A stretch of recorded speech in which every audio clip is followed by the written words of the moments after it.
Welcome back everyone to Nutritionist Deepa's quick, easy, flavorful recipe videos, and today I'm going to show you my 2-ingredient buckwheat bread, which is gluten-free, dairy-free, soy-free, and literally comes together using 2 ingredients, like I said, buckwheat and water. To get the recipe started, I'm going to take 1 cup of buckwheat and wash it, rinse it, and then soak it in water. So when you are soaking the buckwheat, you are going to make sure that it is not swimming in water. It just has very small amount, probably less than 1/4 of an inch water on top. You don't want the batter to be very thin, and you don't want to throw away all the water either, because that water is the one which has all the good fiber and nutrients that we need for our body.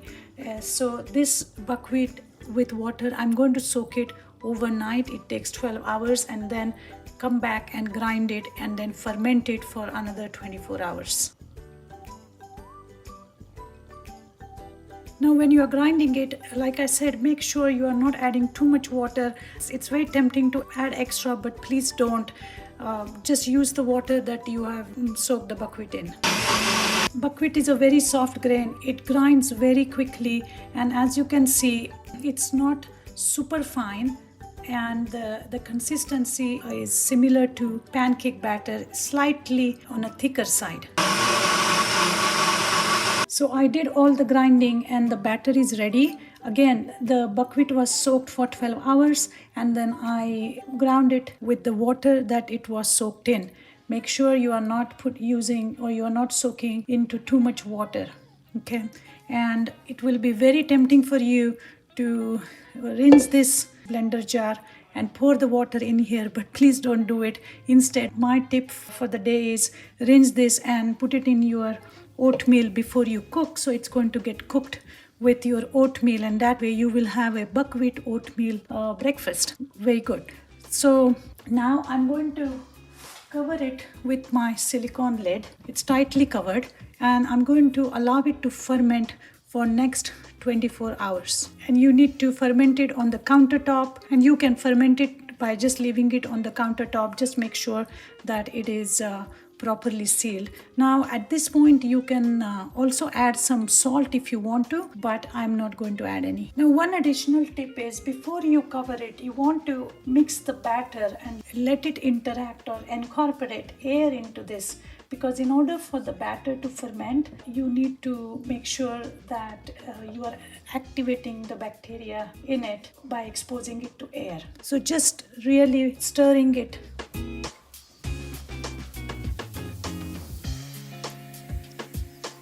So making sure that you are stirring it really well is going to help you accomplish that.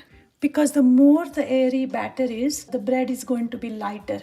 As you can see, you will start seeing small bubbles right after it soaks, and even during the stirring in the batter. So it's been 24 hours since this batter is fermenting. The buckwheat batter is fermenting, and as you can see, it is really fermented well. It has doubled in volume, and I hope you guys can see it, but it has all these bubbles. So this is really live fermentation happening here, and this batter is just perfect. Now sometimes you will see, depending on the weather, a little bit of reddish brownish formation, looks like a very thin skin. Now you will notice, based on the season, if it's too warm, batter will have like a light pinkish brownish skin forming on top, and it will smell even more pungent. Please don't throw that batter away. That is just slightly over fermented batter, and it's not going to kill you. So stick with that batter. Do not throw it away. Like I said, this is beautifully fermented buckwheat batter. Now another tip here is, make sure that you are not stirring this batter too much. You don't want to let that fermentation go, especially when you are adding in the mix-ins. So when I'm adding the pumpkin seeds inside, I'm just going to add them on top and just gently stir it very gently, or really push the pumpkin seeds down. That's all you want to do. You don't want to stir it vigorously, otherwise all the fermentation will be gone and the bread won't rise.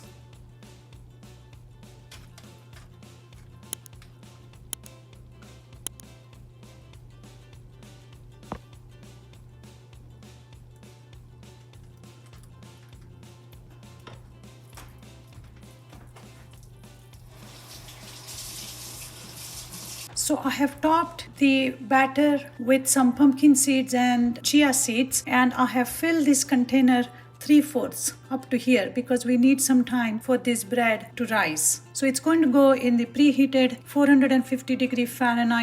I'm using toaster oven, but you can use regular oven as well, for 45 to 55 minutes. You want to make sure that it is all golden brown on top. So the bread has come out of the oven. It's been in there for 45 minutes.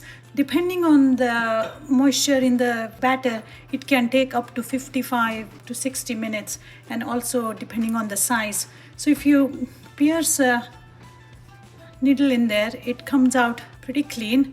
Little bit of wet, but overall very clean. Don't worry if it is slightly wet, because the heat is going to continue to cook this bread for another 45 minutes or an hour or so, because you are not going to cut it for until it is completely cooled.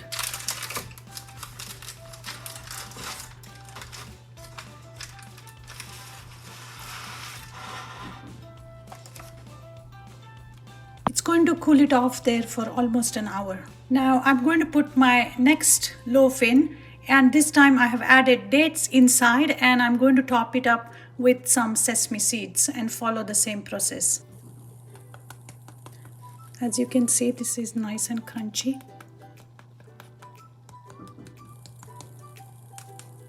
Sounds hollow, which means it's done from inside.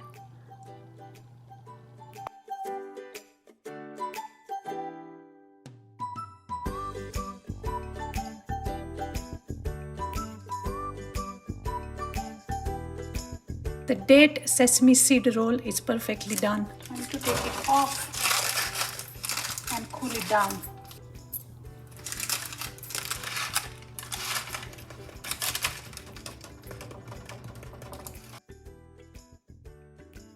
So I ended up making actually 4 loaves, and this particular one has dried figs, and this one has garlic and some chilies. Now look at this. Who is going to say this is a 1 ingredient bread? Just plain buckwheat soaked in a little bit of water and allow the nature to do its magic, which is fermentation. Look at this. It's absolutely stunning. And once you toast it, it's going to be even more flavorful. I don't know, this is a savory one which has garlic and serrano chilies and some pumpkin seeds. So this is just phenomenal. This one has some sesame seeds on top, and I'm going to toast it, and then let's try how it tastes. So these are toasted slices of the sweeter version of this buckwheat bread. This is the one with the dry fruit and some sesame seeds and pumpkin seeds, and this is the one, the savory one, which has the serrano pepper and garlic and pumpkin seeds. So once you taste it, the bread, the slice has become even lighter, you know, and I'm going to try it and let's see.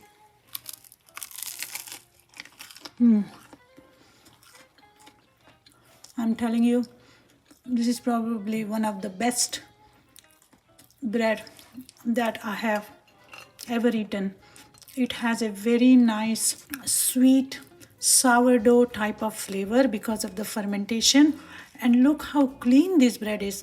The other advantage of eating bread which is not super dry like traditional breads is that the wet starch, you know, the bread which has more moisture is going to give us that satiety feeling, which means that it's going to make us feel full faster.